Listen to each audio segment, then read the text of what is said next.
selection as Rangers manager. He couldn't consider Gough, Reid, Walters, McCoist and Johnston. But there is a place up front for young Gary McSwegan, who starts a match for the first time this season. Ian Durrant is playing only his third match after returning to first team duty 2 weeks ago, following a knee injury sustained at Aberdeen on the 8th of October 1988. And the referee this afternoon, Mr. Les Mottram from Wilson Town. So there was a tremendous welcome for the Rangers players from their supporters this afternoon, and Walter Smith too got some very encouraging chants from the Rangers fans. And it will be a difficult task though this afternoon on this playing surface, because Love Street has undoubtedly suffered badly from the rigours of the season. It's very dry, hard and rutted in the middle of the field, and certainly not conducive to quality passing play from midfield. So the players took some time to select their footwear. Thomas Dickrot, the West German, back in the St Mirren ranks. Push it forward. It's Dickrot holding off John Brown. That was for Archibald. The early ball played in, and Nigel Spackman playing in a central defensive position in the early stages of the match. Markers are Nisbet and Brown, and the spare man is Spackman, allowing Stevens and Vinicum some freedom to go forward on the flanks. There's McGowan. So back it goes to Chris Woods.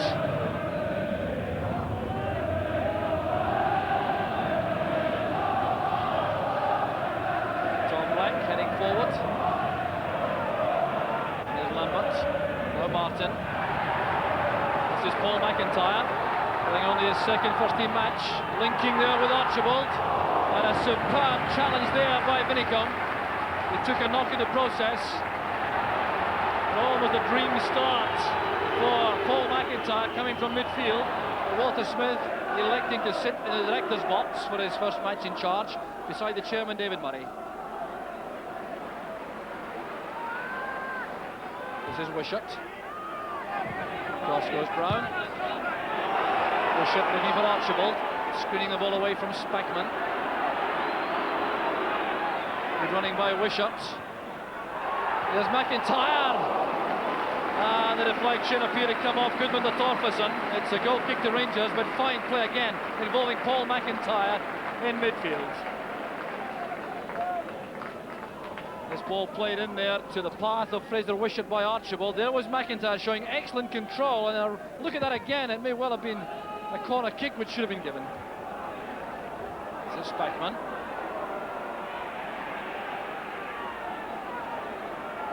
Stepping away from Martin. Vinicum's made a run. That's a great pass for Vinicum. Looking for help in the middle. And Haitley bundled down there by Black. I don't think the ball was going to reach him, but Howells from behind the goal for a penalty kick. Good running though by Vinicum. Well engineered that move by Nigel Spackman's pass, opening up the right flank of the St defence. Vinicum pulling the ball across the face of the goal. Haitley colliding there with Tom Black. Big headed away by Stevens.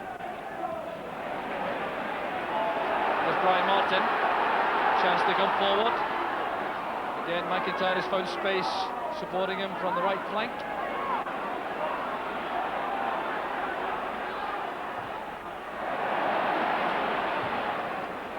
Played forward by Durrant. Swegan breaks in the left. Haitley's in the middle. The only target for Rangers was Haitley. Now Tom Black turning out behind for the corner and complaining to Campbell Money that he got no help at all with a call. He didn't realise how much time he had. Nisbet has gone forward. So is John Brown. There's Haitley! Beautifully taken by Money. Excellent, calm, authoritative goalkeeping, but what a fine header it was from Haitley. Excellent corner kick this from Vinicum. Haitley getting free, and that was beautifully taken by the keeper. And John Brown taken out of the play late there by Martin. An angry reaction by Spackman. Well, John Brown kept his eye on the ball to head that to safety, and Brian Martin continued with a challenge certainly did appear from this position to be a shade reckless. Referee Les Mottram giving a very firm lecture to the Sunderland midfield player.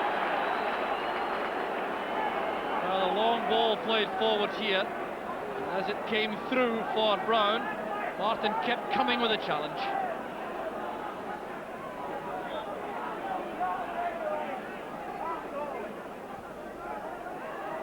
Spackman to Brown. Martin's header. Here's Ian Ferguson. Well, won by McGowan, but Durant was quick to make for the rebound. And he's earned a corner kick by his very sharp alert play. Durant himself will take this corner kick.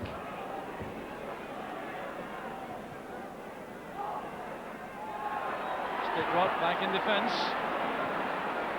In time to sweep that to safety.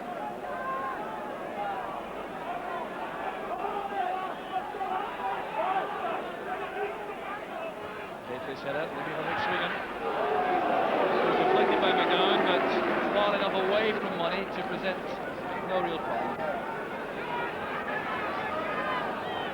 Here's Tom Black. Spackman trying to play the offside trap, but Torferson was alive to that. Archibald waits in the middle. Nisbet does some good defensive work, preventing that ball coming across the face of goal. Torferson favouring the left side of the Sunderland attack. Paul Lambert will take this corner kick.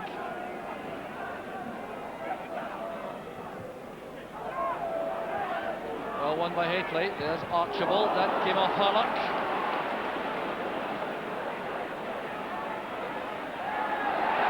Durant gets the better of Archibald. There's Wishart. There's Stick-Rod. Archibald ahead. He's onside. Met with a crunching tackle from Chris Vinicombe.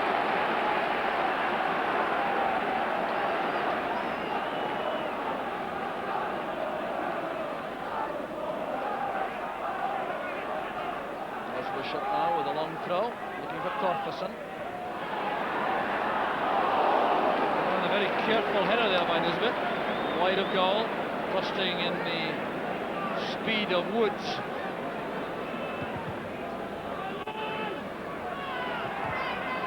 Basically trying to control that on his knee.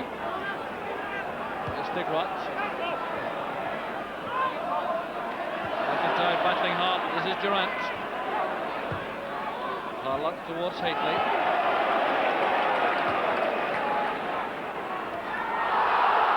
Harlock and Brown surrounding Steve Archibald there. Someone supposedly clearly thought that should have been a foul. That is a foul. Challenged by Lambert and Ferguson. Ferguson were teammates in the cup-winning team for St Mirren in 1987. Lambert, a very young man at that time, just 17 years old.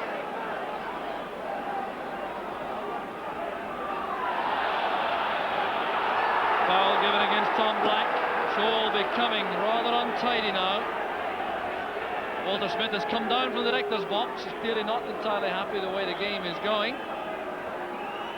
Offering some advice to his players. Took off beside him in the dugout.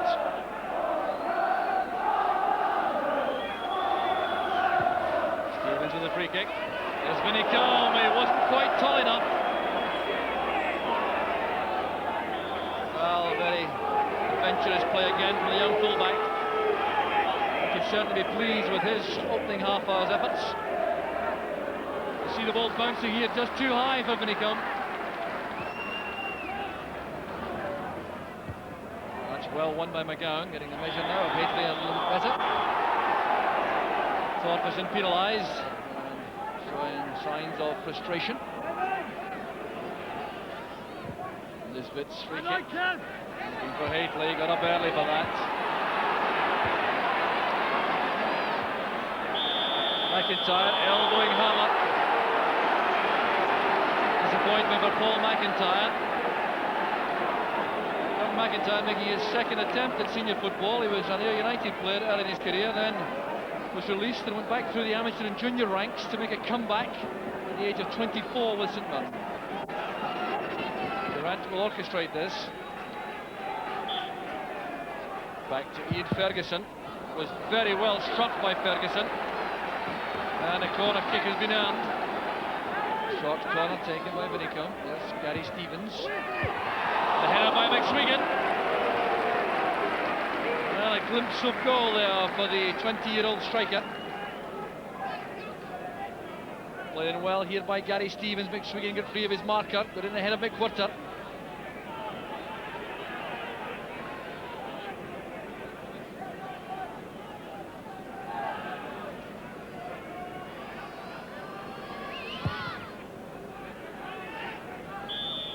So the kick out from Campbell Murray brings a very competitive first half to an end. St Mirren served notice early on that they were here in very determined mood, and it's been difficult for Rangers, but they do appear to have settled more as the first half has gone on. But it will be a fascinating second half to come at half-time. St Mirren 0, Rangers 0. The Rangers manager Walter Smith has made one significant change at half-time. He's brought on Peter Houstra playing wide on the left at the expense of Gary McSwiggan, who may well have taken a knock in the first half. And it looks as though Ian Ferguson has been pushed forward to join Mark Hateley in attack.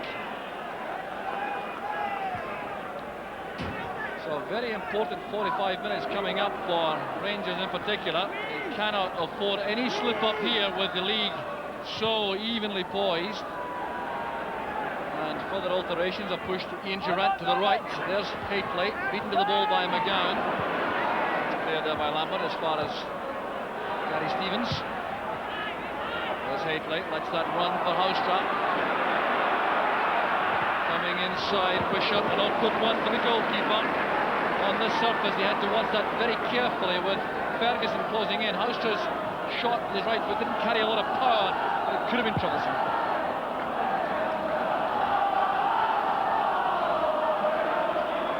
Stick Rock using his pace. Cleared in the end by Vinicombe.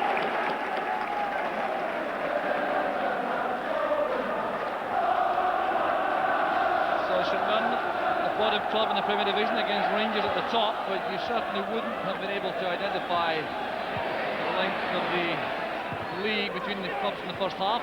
The chance for Torfason. That was beautifully set up by Steve Archibald. That's as clean-cut a chance as St Mirren have had in this match so far. Cross beautifully controlled here by Archibald and set up for Torfason on his better foot, the left, but he didn't really trouble Chris Woods.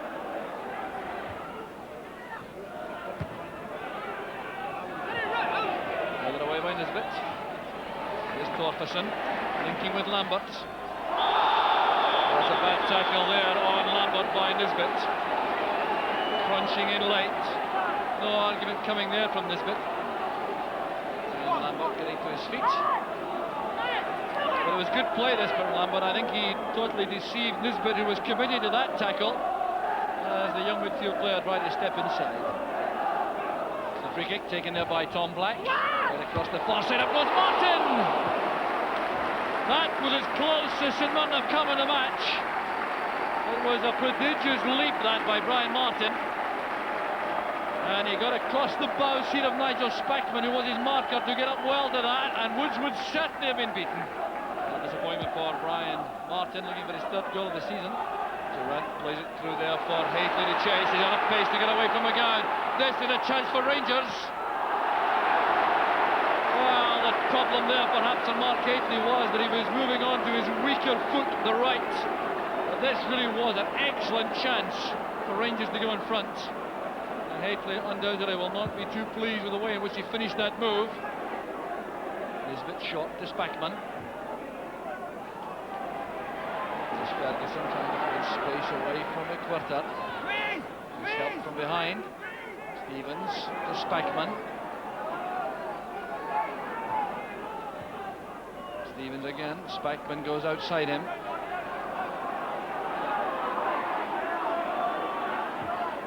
That's towards Haitley. There's Houster with a chance, and Haitley also, and Money scrambled the ball to safety. Well, Peter Houster almost opening the scoring for Rangers. There's still problems though for the St Mirren defence. Here's Ian Ferguson putting the ball across goal. Bishop was there for St Mirren. Here's Stevens. That's Big Rock lashing the ball downfield, and St Mirren undoubtedly got a life there. Some brave goalkeeping by Campbell Money, as that ball was played in by Gary Stevens. Haitley dummied it, it came off McGowan. Houster controlled it well enough. Money made the initial block and then reacted very quickly to deny Mark Haitley. Stevens.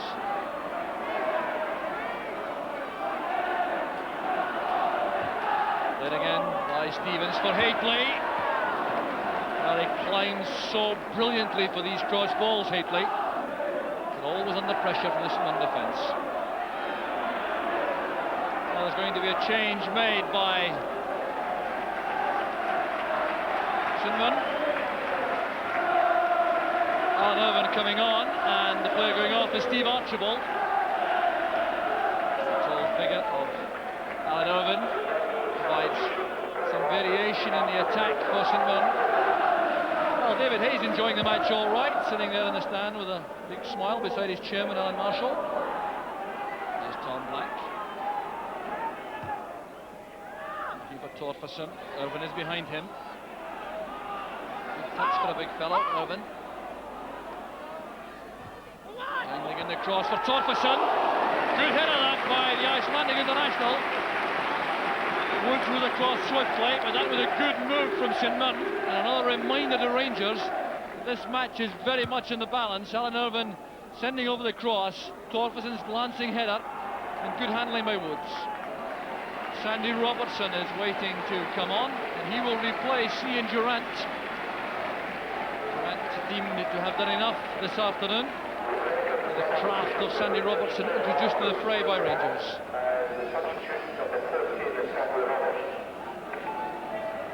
So that's a direct change by Rangers. Robertson going straight into the Durant role on the right side of the midfield.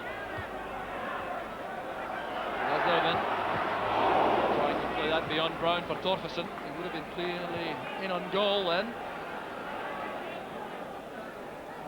Showing signs now they'd like to win this match and not settle for a draw. Robertson McGowan was quick coming from defence. Now Lambert. The deception is made by Nisbet. The shot in the way. Here's Irvin again. Martin. Lambert. Now Tom Black.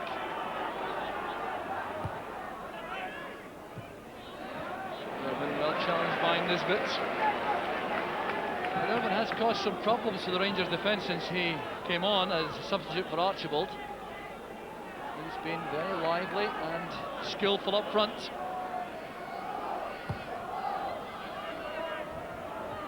Haitley's header. Costa was very alert there, realising that Ferguson making that run off Haitley. Stevens lining up the long throw. Haitley at the near post. For Haitley, he did well, and so did Ferguson. But the final answer was provided by Campbell Money. Well, exactly what had been planned by Rangers. This long throw from Gary Stevens. Look how well Haitley gets up for this. Gets a very important touch. So strong in that position, timing the leap well. Ian Ferguson coming in behind him with a header, bravely going in there, but Money kept his eye on the ball. Now McWhirter. Taking too long on the ball, allowing Houster to step in. Here's Ferguson. That's for Haitley. He will appear to be held there by Black, and Tom Black could be in trouble here. The referee reaches to his hip pocket for his little black book and the card, which will be the prelude to a free kick to Rangers, but Tom Black holding back Mark Haitley. So the referee having a check on the number for Tom Black, but he really was the last defender when he held back Haitley. Yellow card suffices. The Rangers supporters are looking for a red one, I think. Now we see this again. Ian Ferguson controlling it well, playing it through there for Hayplay, and he was held back by Black. Perhaps going away from goal. That may have been the view taken by referee Mottram. Well, it's a classic position, the set piece. Spackman is also there now. Haustra. That was superb handling by Money.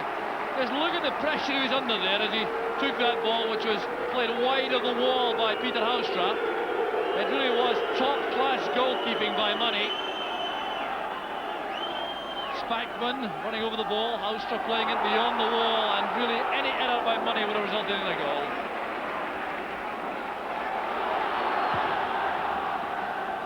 Walter Smith, the St. assistant manager, has come out of the dugout to wave his players forward to look for a victory.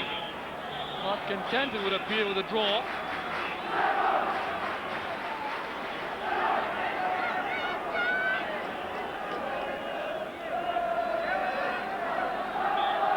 John Brown with a free kick. Rangers pushing players forward. Haytley underneath this. Back with Harlock. Good play by Terry Harlock. He has Gary Stevens on the right. There's Robertson. Yes, he scored for Rangers! It's a brilliant finish by the youngster, and the sense of relief among the Rangers supporters is immense. Well, it's been such a long time coming, but it was down to the skill and the control and the awareness of young Sandy Robertson. Relief for Walter Smith on the track now. But what a fine goal from young Sandy Robertson. It's his first of the season, created here by Hurlock and then Gary Stevens. Look at the cross coming in now. The control here shown by Robertson. The acrobatic effort at this time. Money was beaten. Wow, what a dramatic goal from Sandy Robertson, the substitute. His first for Rangers this season, with just 6 minutes left for play. Headed on there by Lambert. Forward by Shaw. This is promising. Here's Stigwat. Wow, what a fight ever that was. Whizzing across the face of Chris Wood's goal. Cross comes short, which certainly was a moment of alarm for the Rangers defence. Well, this move set up by George Shaw, the substitute for St Mirren, playing it into the path of Stigwat. He looked up to see the support arriving in the middle and rifled that across the face of the goal. There's Tom Black. Headed away by Vinicombe. We're into stoppage time now. Rangers hanging on to this crucial victory if it stays this way. Here's Paul McIntyre. Maybe the last chance for St Mirren. Stigwat has space on the right. St Mirren pushing lots of players forward. Into space it goes for Torkelson. A good move this from St Mirren. And a good angle line across the front of the goal. No problem for Chris Woods in goal. Well, that might be the last chance for St Mirren. Indeed it is. Rangers have won a crucial victory with a goal scored by Sandy Robertson 6 minutes from the end. But it was a tense, nervous performance. Thoroughly appreciated on the end by these Rangers supporters.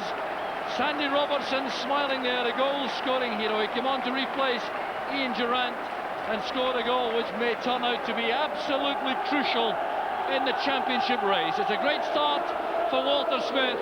The Rangers supporters rewarded for their patience with that late goal. St Mirren showing signs though that they could be a force to be reckoned with next season. But the day belongs to Rangers and to Sandy Robertson. The final score, St Mirren 0, Rangers 1. Walter, your very first game in charge of Rangers. What was it like to be watching in that capacity? Well, it was a rather frustrating match. Due to the condition of the pitch, there wasn't a great deal of football played, so it was a bit back to front stuff and a bit here and square. But it was strange to begin with. But once the game we got into the game, it was no bother. And actually, winning it obviously gives us a lift at the end. You made very significant changes at half-time, tactically, and that was something you were doing under your own steam with no consultation with anybody else. Was that a new, different experience for you? I don't necessarily think so. I mean, obviously, the responsibility of making the changes comes finally to you for the first time for me. But I mean, in every match, I mean, it's part of your job all the time to be looking and making the changes. And I think in our case, you can make changes and you can change the direction of it. But in the end of the day, the players are the ones who have got to respond to that. And I felt that the changes we did make at half time meant that we were getting a bit more further forward in the second half of the game. And I thought we deserved to score near the end. It was a managerial master stroke when they bring on Sandy Robertson to replace Ian Johann. He gets the goal. You take credit for that, I take it. Nah, you win some, you lose some. I mean, the amount of substitutions you make that have no bearing in the game, and then some you put on and you're a bit fortunate. But he's a young player with a big future. I think he'll be a fine player for Rangers in the future, and I was glad to see him coming on and scoring, for the boys' sake as much as anything else. Now, you've come into the job with the total blessing of the Rangers players. That's been made clear by Richard Gough. I wonder, in a sense, if that's got a problem for you, because it suggests you're very popular with the players. Does that mean you may find cracking the whip and disciplinary matters in any way more difficult? No, I don't think so. I think they realise that you change your job. I mean, football, boys that have been involved in football, we've got a lot of experienced players. I've seen people, assistant managers like myself, move up into being a manager, and they know that you have to make decisions. I'm going to have to make decisions that aren't going to be popular with people. And, well, I mean, like all managers, the players just have to, like it a lump in the end, and you know you're not going to be that popular. Part and parcel of the job. I've never tried to court popularity with any of the players that I've been under, and if I was popular, it was possibly just because I was honest with them, and I hope to continue in that vein as a manager. The chairman has indicated that he didn't feel the kind of high profile of Graham Souness was required for the replacement, namely yourself. From the point of view of the Rangers supporters who gave you a very good reception today, what kind of things can they expect to see happening that may be different from the past? I don't think they'll see a great deal on the pitch. If Walter Smith had been new to Rangers, I might have been able to say that I'll introduce this, I'll introduce that, but I've been here for 5 years. I know the problems that the club face and the type of matches that they play Saturday in, Saturday out. I'll continue along the same vein. The Rangers, the fans, the players, the directors, they know that you need to get success and you need to buy the best players.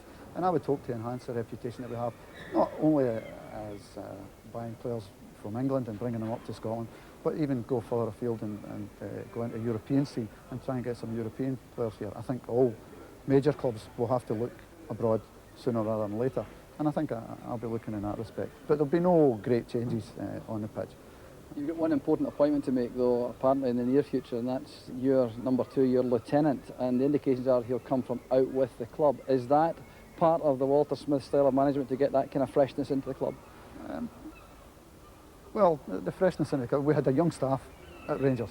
David Dodds, John McGregor are both young players. David's still playing actually at 33, John's only 27 and unfortunately had to finish playing through injury.